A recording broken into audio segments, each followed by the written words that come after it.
Labor Day, we got a lot to cover this week, and so let's dive right in.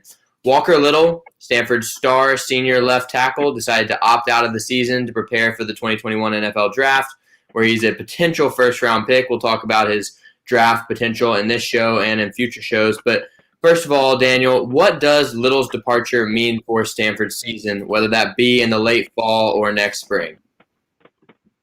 It's not doomed. It's not doomed by any means, and I can't stress that enough. Walker Little is immensely talented. He will go in the first round of the next NFL draft, whenever that is. But Stanford has replacements. He missed nearly all of last year, and Stanford fans know that. He went down in the season opener against Northwestern, and then missed the rest of the season. And who stepped in? Walter Rouse.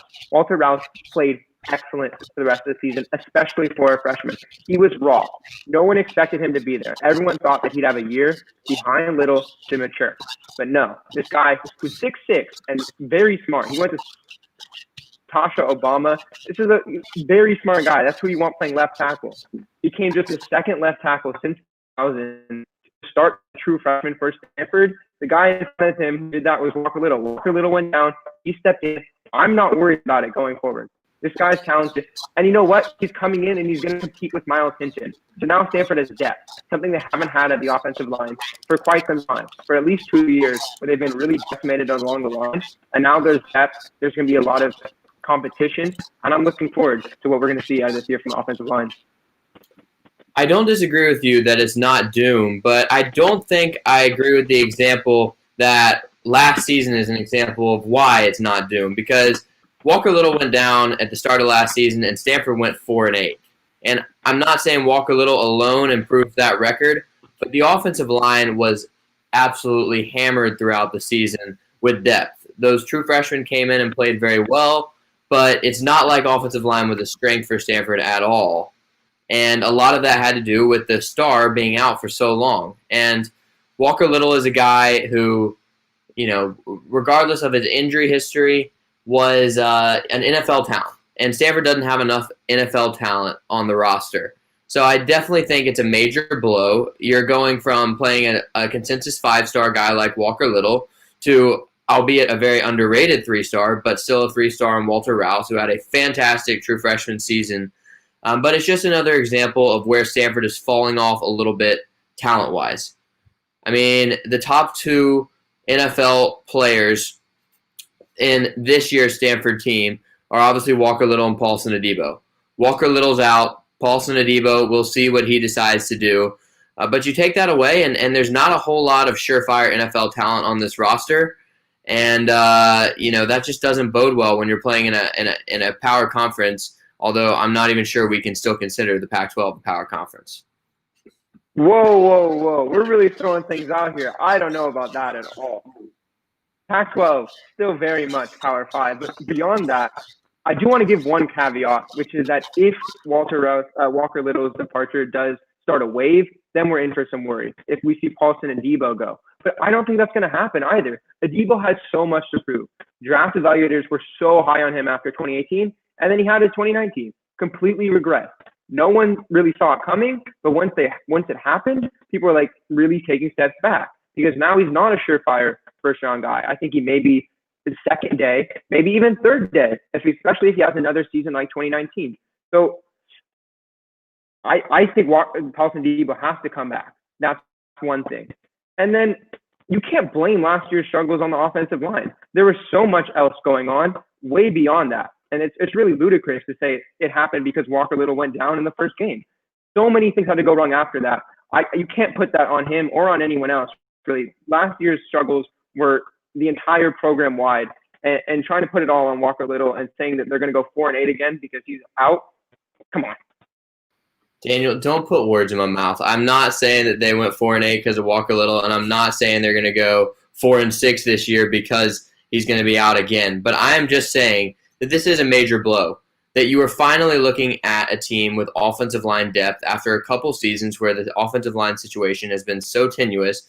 And now, although it's for very good reasons, and I think it's probably for the best for Walker Little's NFL future, it's basically like having a season-ending injury before you even get the games underway. I mean, that's effectively what an opt-out is. A guy you expected to be on your roster is now no longer on your roster.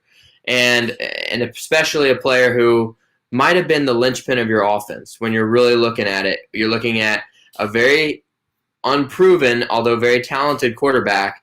I mean, Blindside makes the argument left tackle is the most important position in football.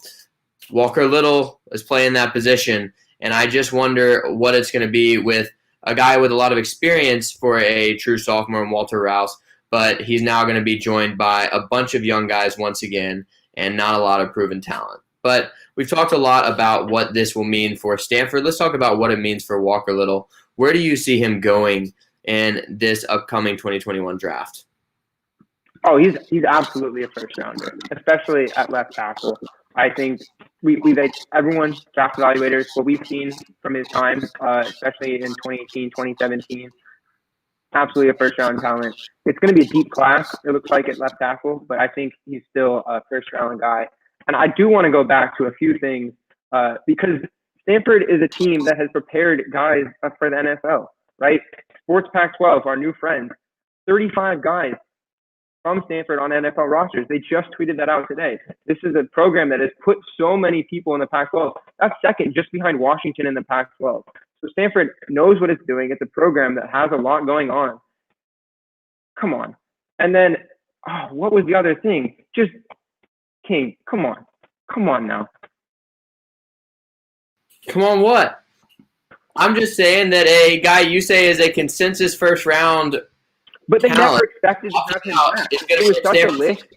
It was such a lift for him to come back because he wasn't supposed to be here for his senior year. He was supposed to leave after 3 years. That's why it was such a lift back in December when he said he was coming back. Because we're like, whoa, this is really going to do so much for us. It's going to add to the depth. But now it's not really like a season-ending injury because we never expected him to come back. He came back. It was great. Oh, wait, now there's a pandemic. There's no games. There's so much other talent. I just told you, Miles Hinton is expected to compete at left tackle with Walter Rouse, who started there for 11 games like last year. That's depth. We don't need 3 guys at one position. 2 is, for Stanford's offensive line, plenty of depth. That's more than we've seen in a long time, where last year Tucker Fisk was taking reps, a tight end. So just having 10 guys who could possibly play offensive line, such an improvement. I'm honestly very grateful, very happy for the time that Walker Little spent at Stanford. I really look forward to seeing what he does in the league because time after time we've seen Stanford guys excel. And I think this is another guy that's going to do like that again because he's probably the best recruit that David Shaw has ever had. He was ranked 7th in his class, and now he's going to do big things again. Proud of him. And he obviously lived up to the hype as a freshman. He was the Pac-12 Offensive Freshman of the Year, co-offensive Freshman of the Year, I believe, with J.J. Taylor from Arizona. He lived up to the hype. It's just a shame that he missed so much of his career with injuries. I would have loved to see him out on the field more. But I think given that injury history, it's just a good decision to go ahead and take that money and run. And also, we don't even quite know what the Pac-12 is going to do this season. Is there going to be a season? How long are you going to have to wait? And with other conferences playing, that NFL draft is likely to stay in its usual April slot. So I think it only makes so much sense for a guy like that, and we wish him all the best. I think that you're right, that if he can show off in the combine and in workouts, and particularly show off in medicals that he is capable of completing a season injury-free, this guy's a first-rounder. And if he doesn't go in the first round, whoever picks him up later than that is going to get an absolute steal because we know this guy is a mauler at left tackle. But, Daniel,